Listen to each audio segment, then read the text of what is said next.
सुरुमा त यो निब्बा निब्बीको भिडियो हेर्नुस् अनि कमेन्ट्स पढ्ने। मेरो बुढी बिना बाँच्न सक्दिनँ, म मेरो बुढीले धेरै माया गर्छु नि, लभ यु मेरो बुढी। बुढाले उम्मा गर्थ्यो।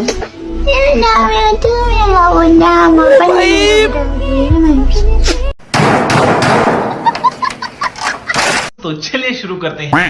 मेलो बुल्ला खा तेरो बुलाको गुला। टक्सिङ हान्नु है यस्तोहरूलाई।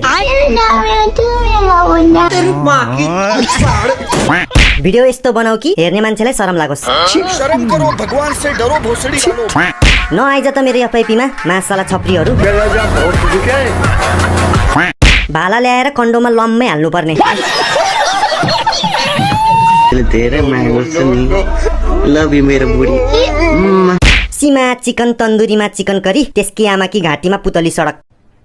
अरे कहना क्या चाहते हो? यो ब्रोको सायरी सुन्दा पनि कानबाट रगत आउँछ। हेर्नुस् है त। अब त मलाई माफ गरिदेन ए मन, अब कहिले पहिला जसरी रुवाउने छैन।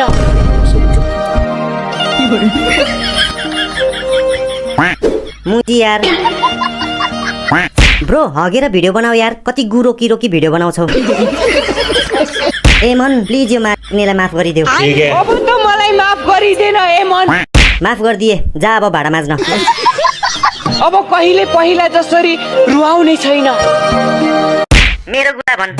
Tata, good bye. ल टिकटकरहरूको क्रिन्ज भिडियो इन्स्टाग्राममा पुगेपछि यस्तो हालत हुन्छ। Let's see. मम्मीले भन्नुभएको मसँग बिहा गर्ने मान्छेले कुकुरले नपाउनु दुःख पाउँछ रे। बिकज मलाई खाना पकाउन नि आउँदैन, लुगा धुन नि आउँदैन, केही गर्न आउँदैन, मेरो सबै काम गर्ने मम्मीले हो। कमेन्ट्स पढौ है त। तेरो बाउ भन् जाठी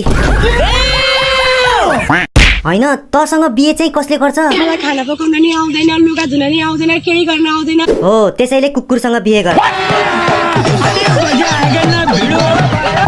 लौ के भन्या त्यस्तो भैँसी भएर कहाँ कुकुरमा नापे आफूलाई। मेरो सबै काम गर्ने मम्मीले हो। अब कन्डो पनि धुन दे। अब यस्तो भिडियोमा कस्तो कमेन्ट्स एक्सपेक्ट गर्नु त, हेरौँ है त। एकचोटि तिमीले मलाई छोडेर गएको थियौ, अब एकचोटि म तिमीलाई छोडेर जानेछु। तिमी त फर्केर आयो, तर म फर्केर आउने छैन। तनाव छ त ब्रोलाई। कमेन्ट्स पढौ है त। रिप इन्स्टाग्राम। पढ़ने लिखने की उम्र है और यहाँ मारी जा रही है। फैमिली देखती है, वरना मैं ऐसे गाली दूं। तिमी त फर्केर आयो,